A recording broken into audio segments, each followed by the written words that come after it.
Hello' everyone নিভাছ world YouTube চেনেলত আপোনালোক সকলোকে স্বাগতম জনাইছোঁ আৰু আজি যিটো বিষয় হাতত লৈছোঁ সেই বিষয়টো হৈছে ব্ৰেকআপৰ পিছত আমি কেনেধৰণে থকাটো উচিত হয়।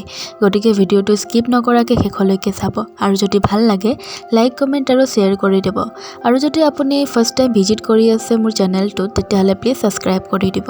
আপোনাৰ যদি ব্ৰেকআপ হৈছে বা আপোনাৰ পাৰ্টনাৰজন যদি আপোনাৰ পৰা আঁতৰি গৈছে তেতিয়াহ'লে ফাৰ্ষ্টতে আপুনি কিয় আঁতৰি গৈছে তাৰ কাৰণটো জানিবলৈ চেষ্টা কৰিব।